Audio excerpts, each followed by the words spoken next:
so much for joining me today on the Tiny Sessions podcast. Hello from Barcelona.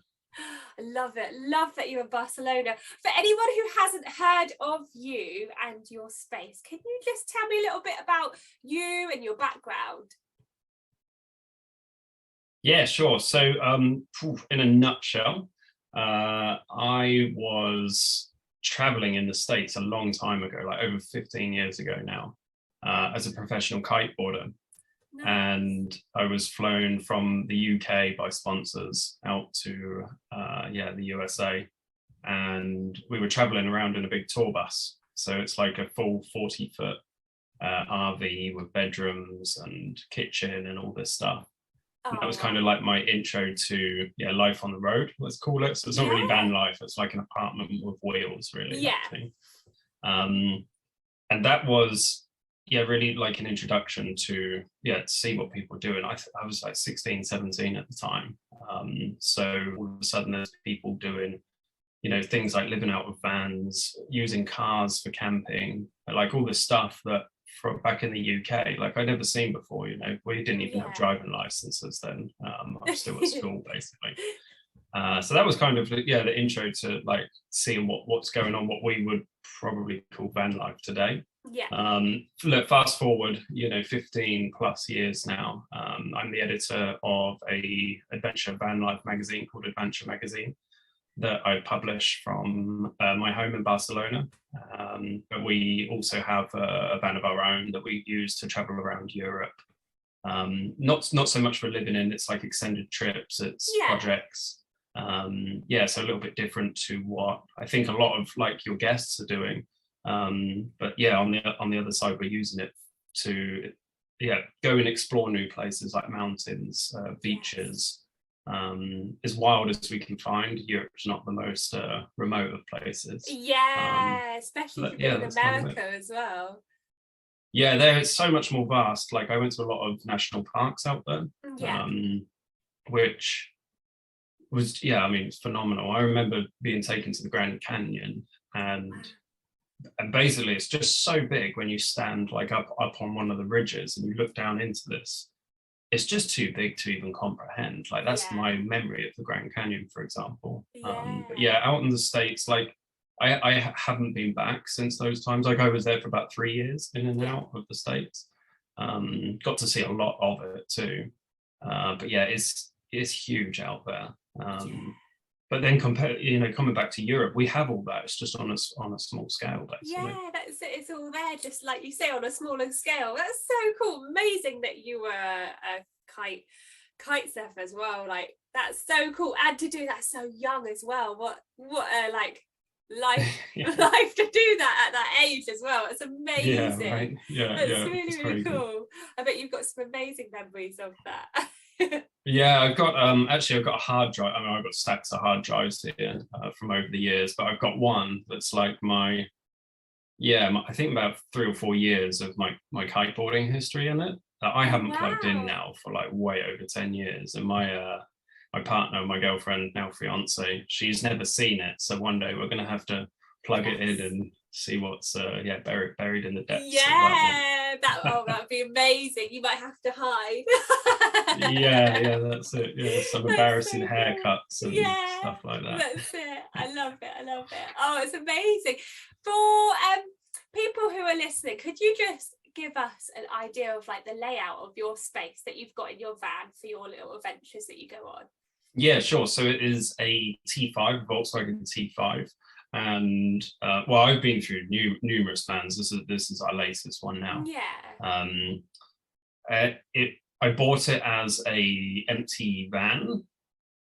This is a little bit complicated. So basically, it's the equivalent of what people would know as a Volkswagen California today. Right. Yeah. But I bought it as an empty van, the one with windows around. And we basically put a full custom.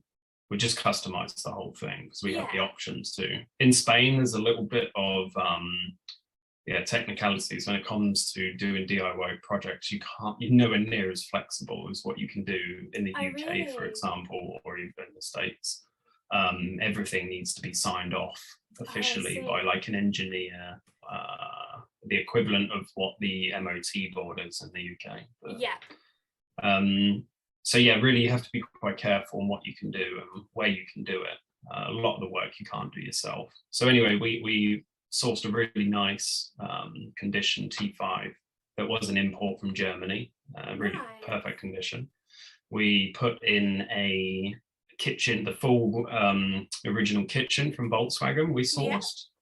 So it goes down the long edge. You've got your 2-burner stove, your sink, your wardrobe space, and then one of those rock and roll beds that you pull and it all unfolds. So it's all the original furniture, just not in the original van. That's cool. You've like taken it so from that and popped it. Yeah, that's it. Yeah, it's just to source it. I mean, really, it was down to price. I mean, inevitably, the price. Ultimately, the price to buy a California complete is, you know, in a good condition. 30,000-40,000 euros out here. That's big money. And we set the same thing up basically for like 25,000 euros. Oh, that's amazing. It's huge difference. Massive difference. But then so that's the inside, but we've got solar panels on the roof, we've got bike rack, we've got an additional fridge in there, put a diesel heater in, like did the full kind of conversion over time. Some of those have been sponsored projects to make photos for different brands, test gear for the magazine. So it's been a work in progress, that van. It's awesome. I really like the Volkswagen Transporter line. I've had a few T4s before that.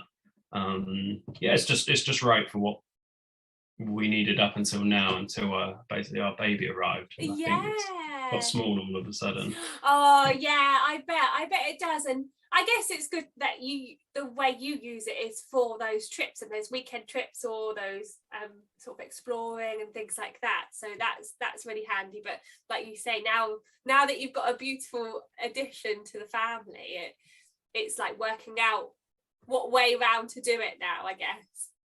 Yeah, that's it. For weekend or I mean, we've taken that one out for like maybe a month is probably our longest trip. Like just being in the van. We've had longer periods in the van, but broken up, you know, with somewhere like Airbnb or a hotel. Because inevitably it's a tiny van. A Volkswagen Transporter compared to something like what you're in or people with Sprinter vans. It's a small vehicle. We don't actually have the elevating roof either, so I see, you don't. No, so we've got a lot less space there. It's fine, like as you said, for like weekends or smaller trips. Perfect vehicle for it. But now with the baby, we've got quite an interesting sleeping arrangement actually. Do you? So we've got the front seats, they spin around. You pull out the bench in the back, which forms a really good sized bed for 2 adults. But basically there's a space between the 2 front seats and where the bed starts. So we have an additional Dometic fridge that we drop into that space to fill it. Put a cushion on the top, and that's become like the second half of my bed now. So I'm between the driver's seat, the fridge, and what's left of the bed. Then my partner's got her full length part of the bed, and then above me, kicking me in the head, is our daughter. Is your daughter? So it's that's how we've been managing to make it work at the moment. That's amazing. It's absolutely fine. I think that's the thing, though. You just find the ways that work for you in that moment, don't you? So that you can just keep doing the things that you like, and if it doesn't work, you just find another way around it. Yeah, exactly.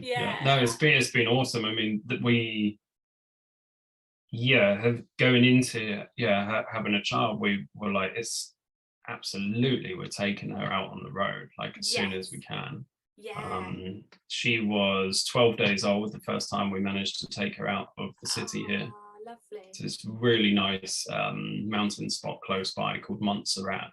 It's quite unique. I think actually it's a UNESCO heritage space with a big monastery on the side. I might need to double check that actually. It sounds pretty lovely sure though. There's a big monastery on the side, and it's this mountain range that towers off of the flat land all around. It's just really unique, like definitely if you come down to the Barcelona area, it's only just over 30 minutes away from Oh, so here, it's and really it's close. yeah, and it's a spot like I can.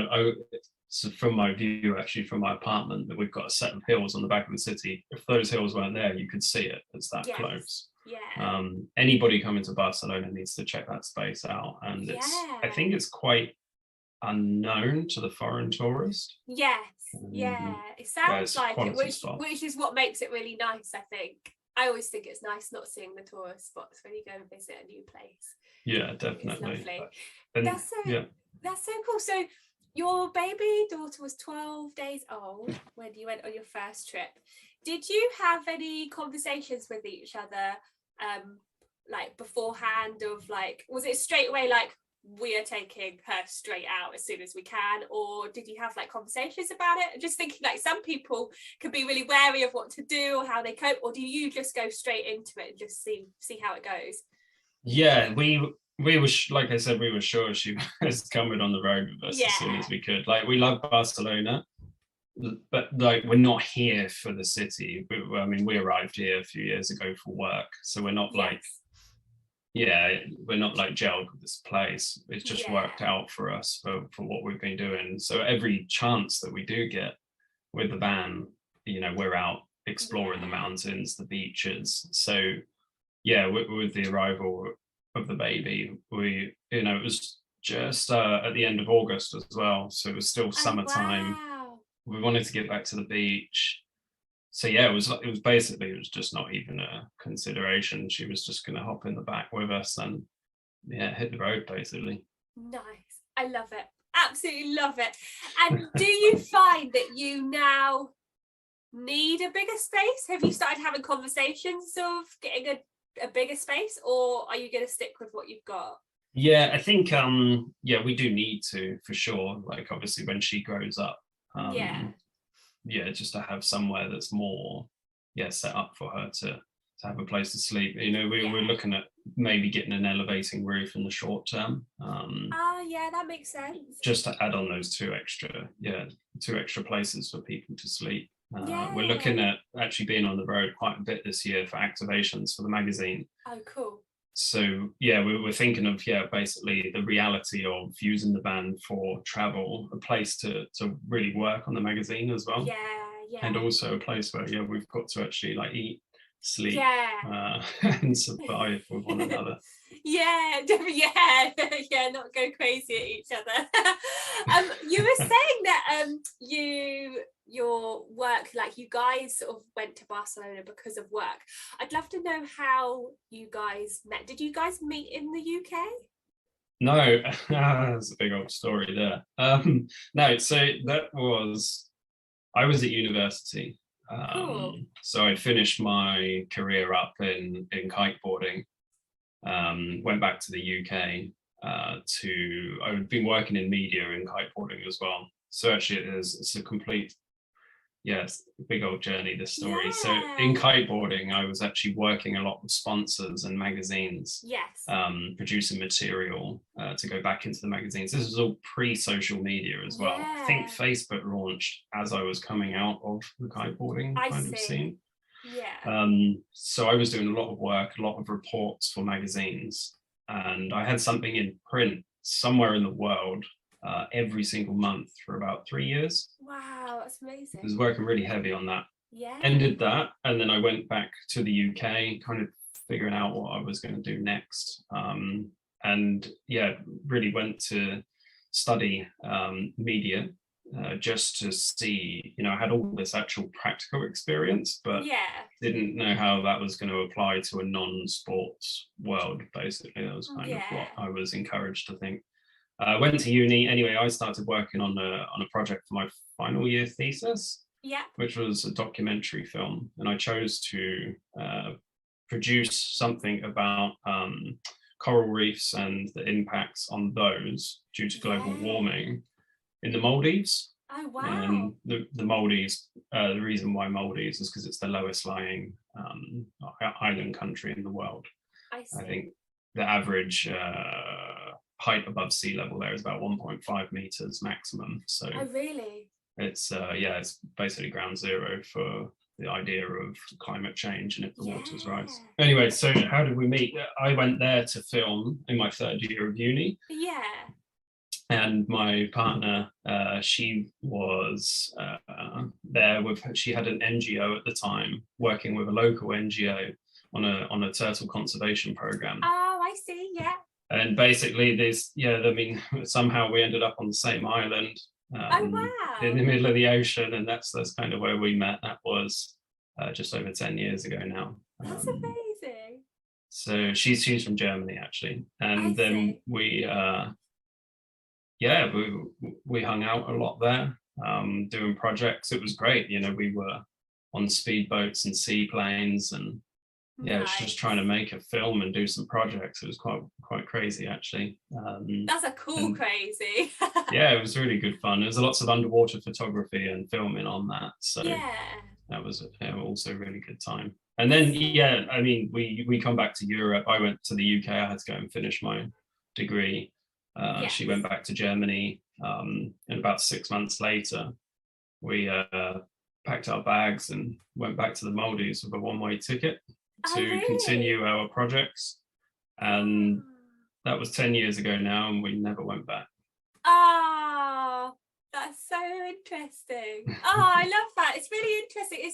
It's interesting hearing how like people meet and come together, and like especially when people then are in such a small space and go on trips and have that shared like love for the outdoors as well. It's always really fascinating. And then later on is when Adventure Magazine came in, and for people who don't know about it, can you just tell us about what Adventure Magazine is and sort of how it started? Yeah, sure. So Advanture Magazine is, I got to say as well, we're about to go to print with your column that you had written for us. So we're really excited about that. I love doing that. Advanture Magazine is basically, it's the first dedicated print and digital magazine for, we say, the adventure van life culture. Yeah. So that doesn't exclusively mean people doing far out projects to climb mountains or go skiing in backcountry. Yeah. It can also be people just doing like a tour around Europe or even DIY projects. You know, it's for people that are, yeah, basically enabled by their van to go and have some sort of wild ride, basically. So it's a print and digital magazine that we think is filling a niche that doesn't already exist. There's another publication. There's a lot of magazines like Volkswagen magazines in the UK. They're very popular. In Europe, on the continent here, there's a lot of motorhome magazines. They're really popular, but there's nothing actually that talks to like what we call like this hashtag van life culture. Definitely. And it's crazy. I mean, we started about two and a half years ago. Wow. Right before the pandemic, we released the first issue. I see. So that was a bit of a strange time to be releasing a travel magazine when travel got completely cancelled, basically. Yeah, but then I bet people love that because it gave them something to like look forward to, and like to hear other people and like plan future trips and just like keep that sort of lust going as well for adventure and travel. So I reckon it would probably work in favour. Sure. Yeah, definitely. Well, I think it really did go in our favour actually, with the lockdowns. I think so. We released it initially as a free to read digital magazine. So it was like, the idea was actually that you would load it onto your smartphone or your tablet, and you can take this magazine, a quarterly magazine, away with you on the road. What we thought at the time, why that was a great idea, was one solid reason that it creates a lot less waste than a print magazine does. But secondly, like in your van, you don't have room for a pile of magazines to stack up. And third, how do you even buy it if you're out on the road? You know? Sure. So that was the idea at the beginning, was to make digital first magazine, basically. But I think after a year of lockdowns, people, I think, were just so hacked off, including me, with looking at our phones all day and being on the computer all day. And I think there's been a real drive to get kind of some either real life experiences coming back or just disconnect from things. Yeah, so we definitely introduced the idea of a print magazine just over a year ago, and on our Instagram we have a really strong following on there with a lot of engagements. So we just pitched it to the audience and we said, hey, look, you kind of know what Advanture Magazine is by now. We had released 4 digital issues. yeah. Would you be interested in a print? And yeah, we got a really like overwhelming response to that. And people, then went on to pre-order a copy to give us a gauge of the numbers. And basically I looked and it would just break even. We could test the market with the print magazine. Actually, it was the design of the latest magazine that had already been released. People had already read it. Yeah. And then, basically the learning curve then just went like this. It's a lot to learn after I announced that. I bet. And it's really nice though, because like you said, when you've got that printed copy, it's like a really beautiful journal. Like it's a really nice like A5 size, and it's really neat. And I think there's something really important, like when you're saying like people do want to disconnect, and like if people can access it and get hold of it as well, like when they're out and about or beforehand, if they're people who just go on road trips at the weekends and things, then it's something that they can take with them and switch off as well. Yeah, that's it. Like, I think now so again, going back, I've worked in magazine for a long time.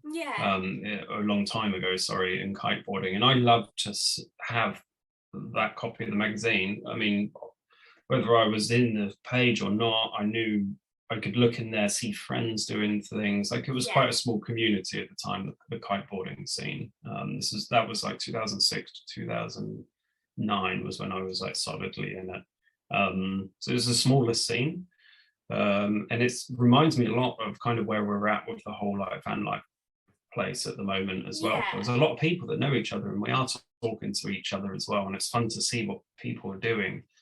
And I think that's really where Advanture Magazine is going to come into its own, is it's going to bring people together that might have only known each other at the moment through something like social media. I think it's a good meeting place really to learn more about each other in a longer form story than something just like a post on Instagram. Definitely. People can see where each other are traveling, if there's trends like in the seasons. Maybe they want to tag along or see people in one place and they can find them online and be like, hey, look, we're thinking of coming. And I think it's become a community thing as well. Definitely. And I think that's the thing that makes it unique as well. And I think that's what is the cool like thing to drive with it. Have you got any plans for the future of the magazine? So actually literally we signed the final layout of issue 7 over last night. So I poured myself a nice glass of wine to celebrate. Lovely. And on Monday the issue 7 is going to go to the printer, and you might have to stop me because I've got so much that I could talk about what's changed. Basically, the old magazine, as you said, was a travel digest size. So it's just slightly larger. I mean, if I actually have a copy of it here, I'm not sure how well it's going to go up on my green screen here. No, I can see. So this is, I think A5 is just a touch smaller than this. And if I grab the size of our new cover. Actually, I'm not going to grab the new cover. I'm just going to grab a sample magazine that's the same size. Same size, We are jumping up to... Oh, I see. This size now. Oh, nice. So we get all this extra space here and across here. This is a much bigger magazine now. We're doubling the page count as well. So we're hitting the 100 pages for the first time. Wow. We've changed. Okay, so here's the interesting thing. I'm going to grab a couple of copies of this thing here. We have actually tested the market with 3 different print magazines now, and each one, nobody really knows this unless you're a paper nerd or a print nerd. Each one has been printed on like a different stock of paper.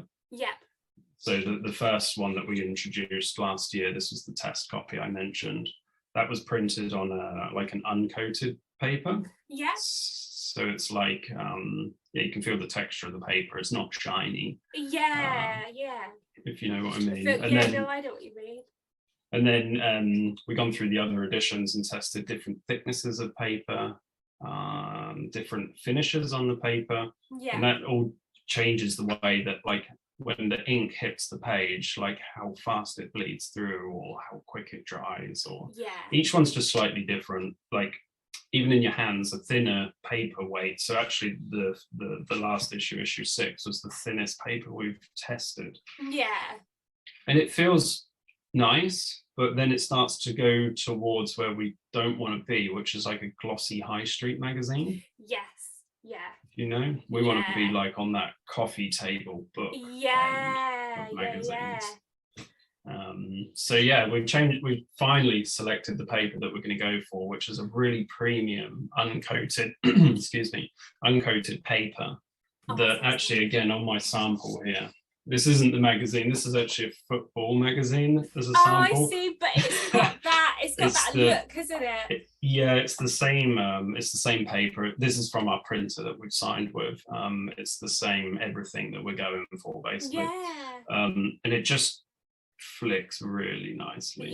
That is nice. It opens nice. The texture of the paper is just so nice. I love uncoated paper as well. That's it, right? It's so different to something that you would find in like a newsagent. It feels more tactile. Exactly. Yeah, it's more, like I said, that coffee table book style that we wanted to go for, because really it's all about the content that the magazine is about. It's longer form, story driven content. We're trying to minimize on like the amount of advertising and product promotion that we put in there. As a side note, I can go into that in a second. It's more about people's stories, like I said, like the community, basically. And that's something that I feel like, so the magazine's going to be 3 times per year, so it's every 4 months going forwards. And I thought that was a good amount of time, because these stories are a little bit long in there, so it gives you time to read them. You know, come back to it later on. You don't have to like just go through the magazine in one go. It's quite, some of it's a bit heavy reading, to really get into the details of like where this person's been, or their van, or all these little details. You know, imagine if you went on a trip for 6 weeks somewhere, say Greece. How much happens in that space of time? And to like write that down in something, and actually like then cut all the words down so that it fits into an article. Like, it's a lot of work. So to basically to do those stories justice, and we keep them all long form. And yes, it's like, it is a coffee table book magazine for sure. It's more like a journal, and like a journal. I love that word. It is. It's like a journal, like you say. It's these stories and snippets into people's lives, and that I always think those sort of magazines are things that you can just keep and you can just come back to. And they look beautiful as well, like you say, on the coffee table and things. I love that. For people who might be starting up in a business, you've explained that you have been able to sort of see and do everything on the pre-social media side of things, and obviously we're in a world where we've got Instagram and Facebook and things like that. Are there any tips or advice that you feel that are things that you used to use pre-social media that still work now, or is it very digital? I know that you were saying about advertisers and things that you used to have that you don't have as much now. Okay, I know where you're going. How I think is I have applied with the magazine. The magazine's been going about 2.5 years. I've been working on this. Before that, for about 10 years, up to 10 years, I've been working in digital video production. So it's completely different zone, corporate as well. So for big corporate brands, banks, to be honest with you, really boring stuff like internal videos, or training videos. And then before that, in kiteboarding, it was cool stuff. It was sports. It was new surfboard type things. However, there is something the same across all of that, whether it's analog like print or if it's digital or social media. It's all story-based stuff. Yes. It always has been. And it's to really find the niche points in these stories or these products or these people. And it takes time. I think that might be, and I've probably been a victim of this as well in the social media speed of things, is people want to see results very quickly. And that could be us as creators or even the brand that's paying for something or a client. They want to see results quickly. Yeah. And I don't think it works like that for the majority of people. I've never been able to create a following of any form on social media. Our Advanture Magazine Instagram account has somewhere around 24,000 people, but I don't think it's anything special. It's just, to be honest, it's another resharing account. We have some awesome pictures there that people are sending in. We do have a strong hashtag that people love to contribute to. Yeah. But I don't see it as like being a big valuable space, our Instagram, by any means. Yeah. So I think, look, I mean, the thing that I've applied the whole way is really find the story and be prepared to sit down for the long haul. Yes. Because this stuff takes time. Yeah. And I mean, for the majority of people, there's been some people that have had a great idea and it's just like gone off like a rocket. Yeah, sure. I've never been able to pull that off. And that's the thing. I think it's so important to address that as well, because I've had it as well where it's only myself that runs Stitcher, and then Stitcher started off as a store and then it became a podcast, and now it's delving into the podcast going forwards into so many other amazing things. And because it's just myself, like with yourself, it's just yourself with the magazine, sometimes I felt that I can't get everything done quickly, and then you end up, I don't know if you've had this, but I end up then putting this pressure on myself where I'm like, I feel bad that I've not then done what I've said I'd do, but I do it all. It's just it all has to come at a pace that I can physically do. Yeah, and that you can manage, right? Yeah. It's hard work. I think as well, like we're used to everything.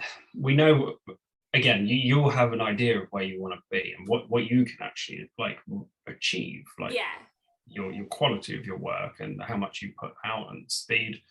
And the same for me, like I hold the bar for this magazine so high. I'm looking at all these great examples and I know I can get there. Yeah, it takes definitely. time, and it goes back to that long haul that I think I was trying to explain. I think but that's how valuable is it when you put the time down. And like I've been working on this latest magazine for the redesign for way over 6 months. Yeah. So I held the last issue back because I knew I needed to come back with this perfect piece of work to relaunch.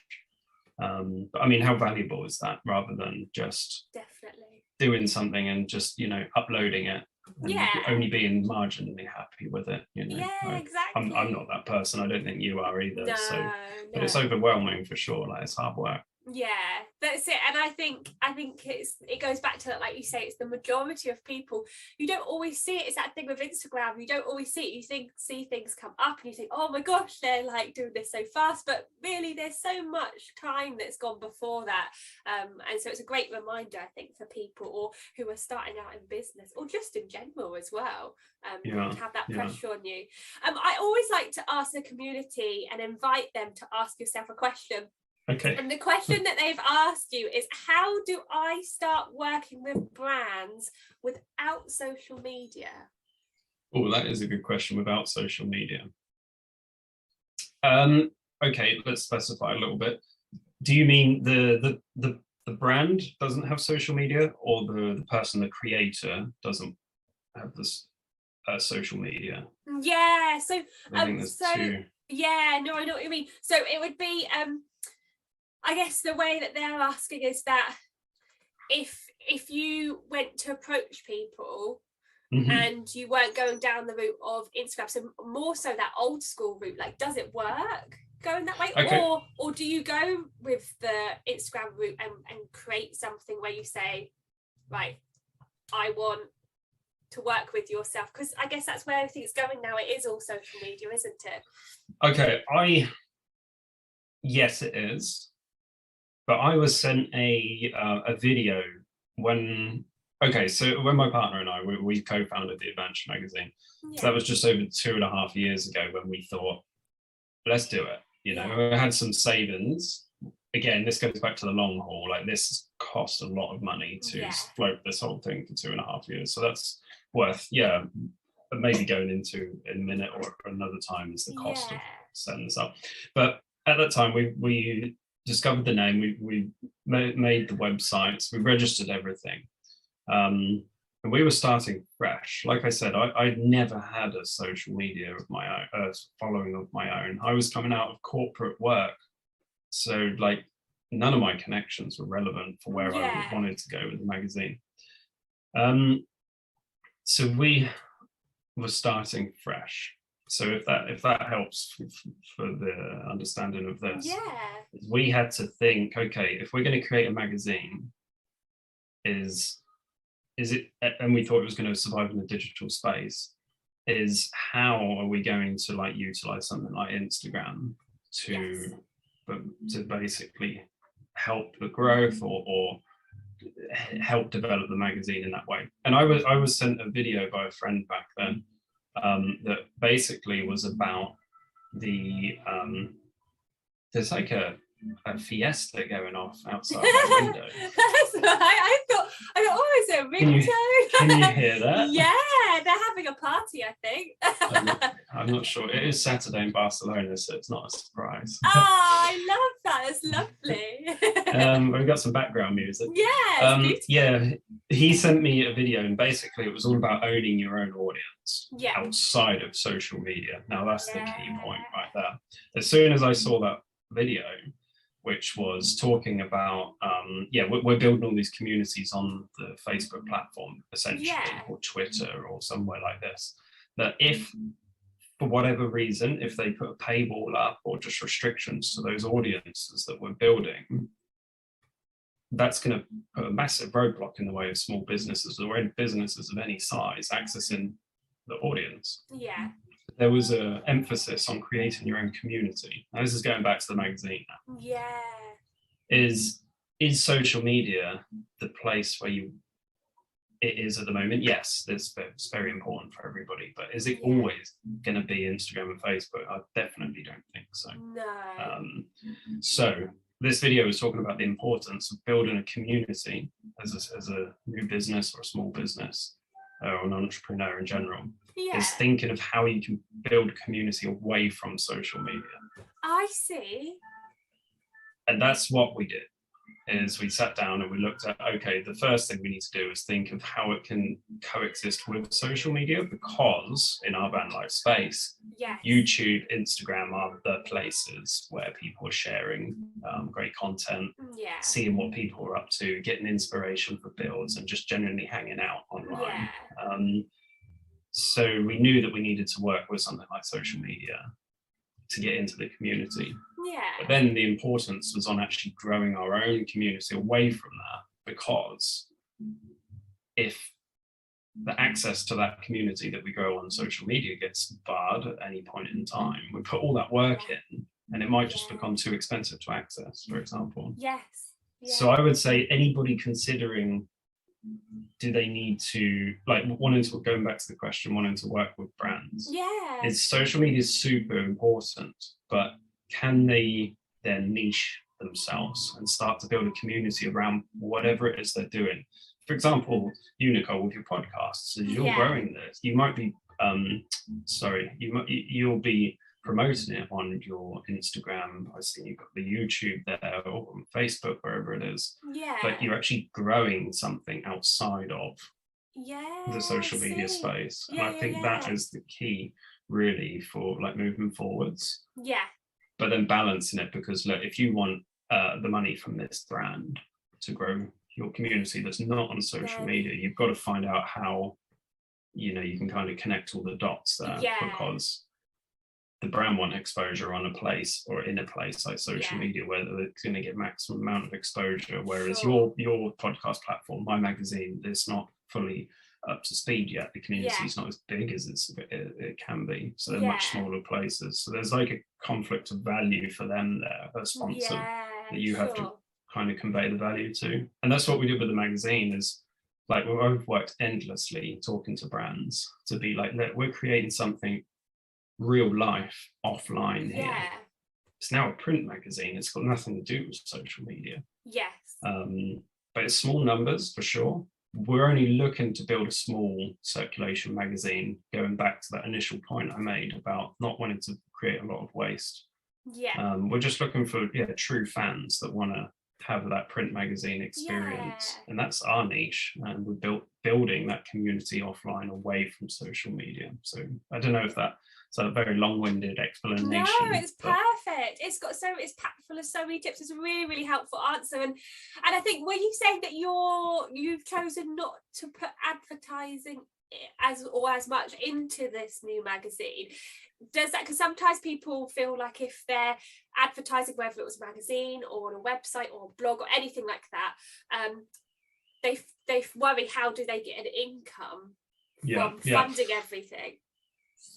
So what we haven't done is cut adverts. Now, this is really might have been the hardest job I've ever done, actually, Nicole, is I had to think of, okay, so I got to then tell another side story about what the new magazine is. We've gone to this coffee table book design. It's uncoated paper. It's this nice kind of book experience.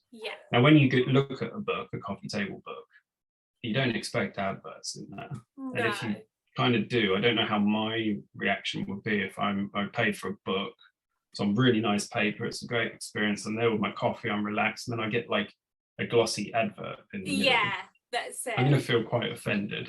So I was thinking, like, look, we need advertisers' revenue on this magazine because it's expensive to produce. It's not just the production side of things, but actually, in the creation and layout, stories, editorial, but the actual printing is super expensive, especially in the quality we're going for. So we need advertisers' revenue. And I thought, look, how are we going to make this the least glossy magazine as possible? Again, going back to the high street analogy, is I don't want it to be one of those magazines that you buy for £3 and you read it, you throw it away because it gets tatty. Something that, like you said, you want to keep. So we thought, look, with the adverts, we need to keep some advertisers in there.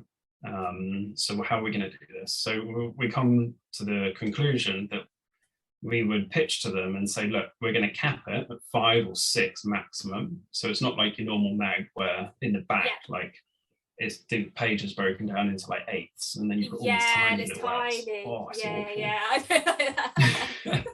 So we're like, look, we're going to cap it, and we're only going to look for the right advertisers or sponsors that are on brand, that are relevant to the readers, that see the vision in this, the long game. Again, we don't. It takes so long to convey the value of the magazine or anything, anyone's project to a potential advertiser or sponsor.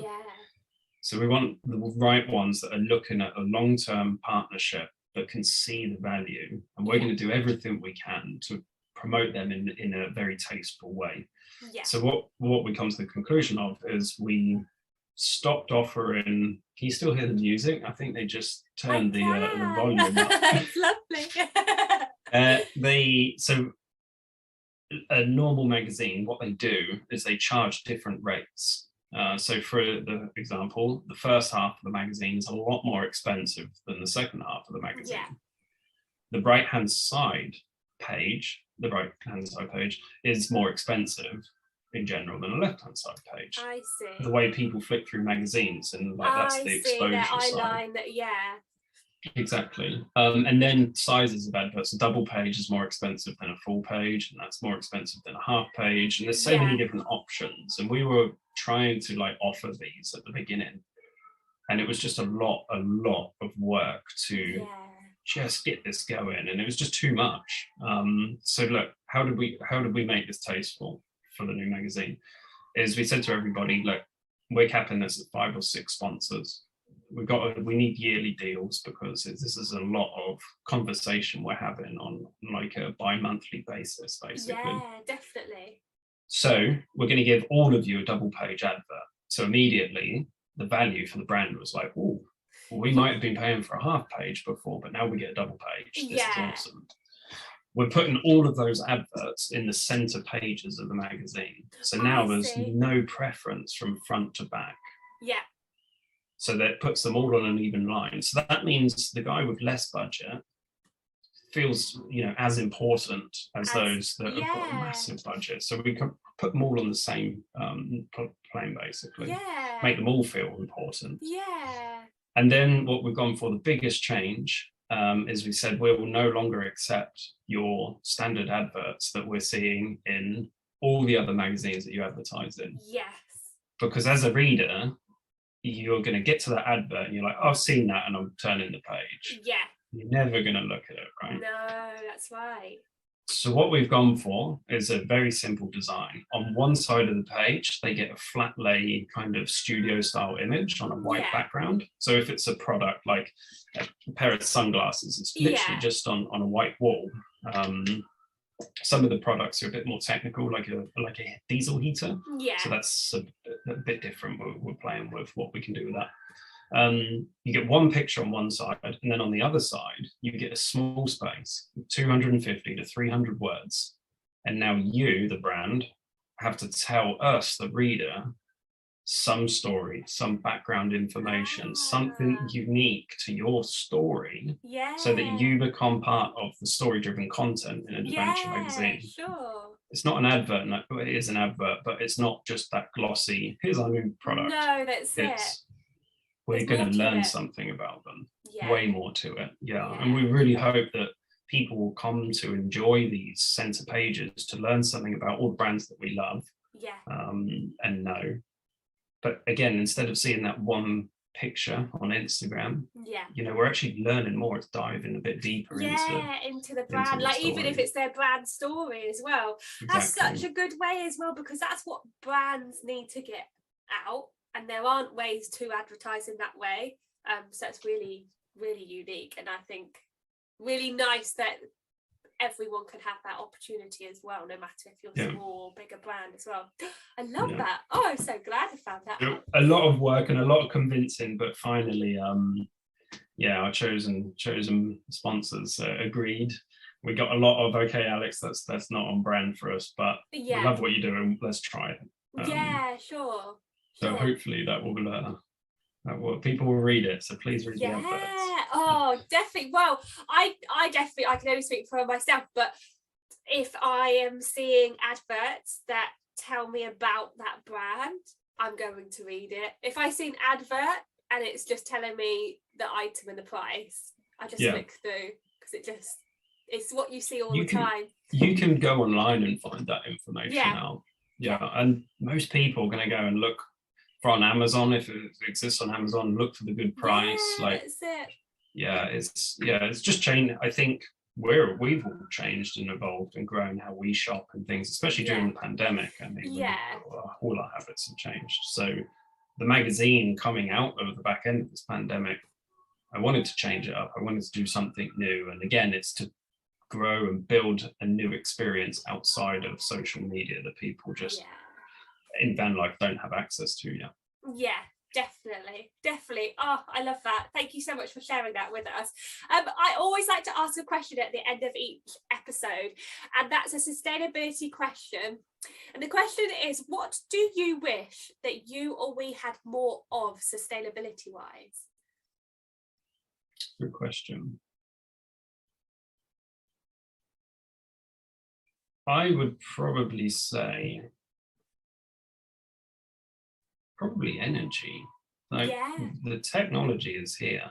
And it's not just solar either. It's like hydropower or wind power. It's expensive though, isn't it? I know prices are coming down on things, but I think that should probably be made more readily available. More of a focus to drive that, and like you say, have it available.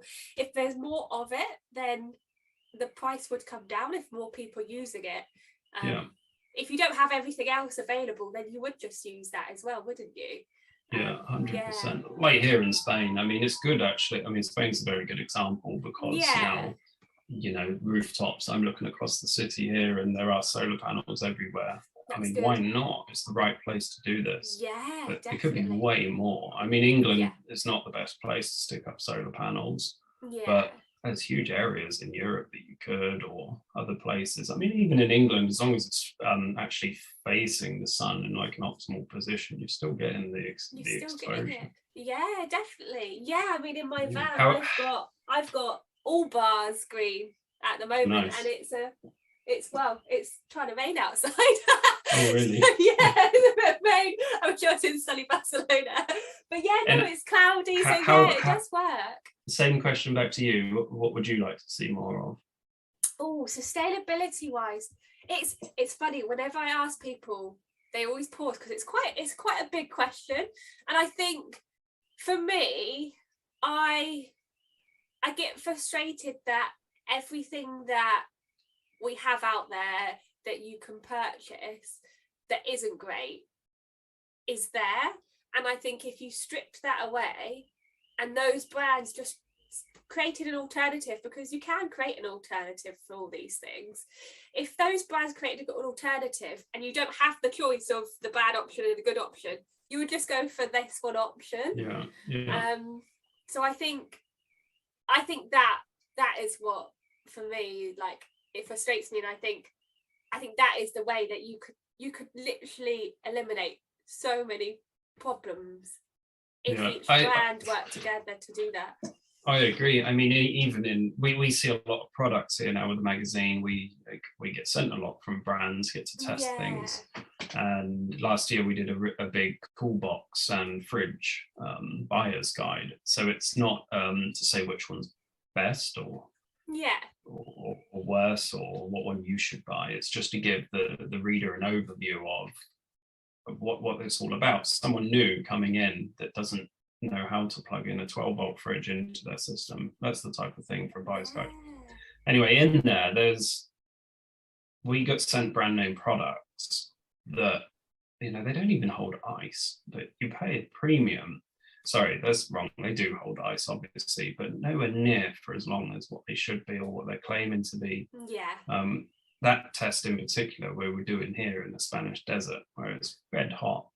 And some are like I won't name the brands, but because you can read the article, so like the underdogs that people not really heard of, like they go in days or more than a week holding ice versus leading brand names that don't even hold it for a few days.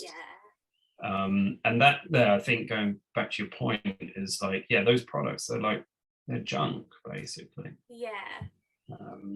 So maybe there should just be more of the good stuff and less of the stuff that's just not that great. Not that great. That's it. And if that brand if they did that and people don't have the choice to buy like product A or B, and the good one that's B they go for, then it's then more affordable for those brands because they will buy in bulk or to the amount that tailors to their customers, and then they can sort of make sure that they get their costs, and then it's affordable for the buyer as well, because that's the other problem. People find at the moment that it's too expensive to buy sustainable items. It is, yes. So I think that would be a great way to help with it. And are you got plans to come down into Europe anytime soon, or Spain, or what's your I have journey looking like? I've got a trip that I'd absolutely love to do, which is to go from the UK and go through Italy. So I'm half Maltese, and a trip that I'd like to do is go through Italy, into Sicily, and then go from Sicily to Malta, and then road trip around Malta, because my nano used to go from Malta to England and back and forth with his work. So it'd be lovely to be able to do that trip. But I definitely wouldn't say no to Spain and everything. I think definitely anywhere the sun is. That's it. We took a trip, actually. We'll start writing up the story for the next magazine soon. We took a trip from Barcelona. We jumped on a ferry over to Sardinia and spent a month in our T5. I was explaining in Sardinia to go free diving and just eating good food and just hanging out. And it's a wonderful place for Sardinia's beautiful. I've only been to the north of Sardinia, but I think the south would be really nice to go to. Yeah, it's so varied as well. Like literally every coast is different there. It's completely different. We were in the water a lot doing free diving and underwater photography, and every coast had a different color of blue, or like in the water, like the depths are different, the rocks are different. Like it's so nice there. And for van camping it was easy.